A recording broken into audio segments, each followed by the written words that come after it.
بسم اللہ الرحمن الرحیم۔ السلام علیکم ورحمۃ اللہ وبرکاتہ۔ ناظرین، امید ہے آپ لوگ خیریت سے ہوں گے۔ سانپ، بچھو اور چھپکلی کو مارنے کے بارے میں آپ صلی اللہ علیہ وسلم نے کیا ارشاد فرمایا، آئیے سنتے ہیں۔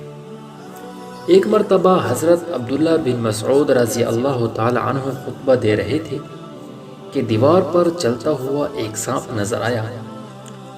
آپ نے خطبہ بیچ میں روکا اور ایک چھڑی سے سانپ کو مار کر ہلاک کر دیا۔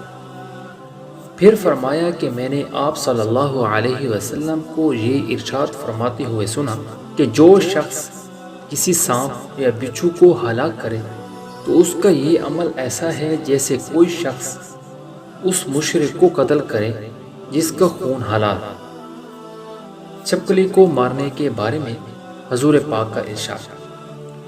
آپ صلی اللہ علیہ وسلم نے ارشاد فرمایا کہ جو شخص کسی چھپکلی کو پہلی ضرب میں ہلاک کرے اس کو اتنی نیکیاں ملیں گی، اور جو شخص اسے دوسری ضرب میں ہلاک کرے اسے اتنی نیکیاں ملیں گی، یعنی اس مرتبہ آپ نے پہلے سے کم نیکیاں بیان فرمائی۔ اور جو شخص اسے تیسری ضرب میں ہلاک کرے اسے اتنی نیکیاں ملیں گی، اور اس مرتبہ دوسرے سے بھی کم نیکیاں بیان کی ہیں۔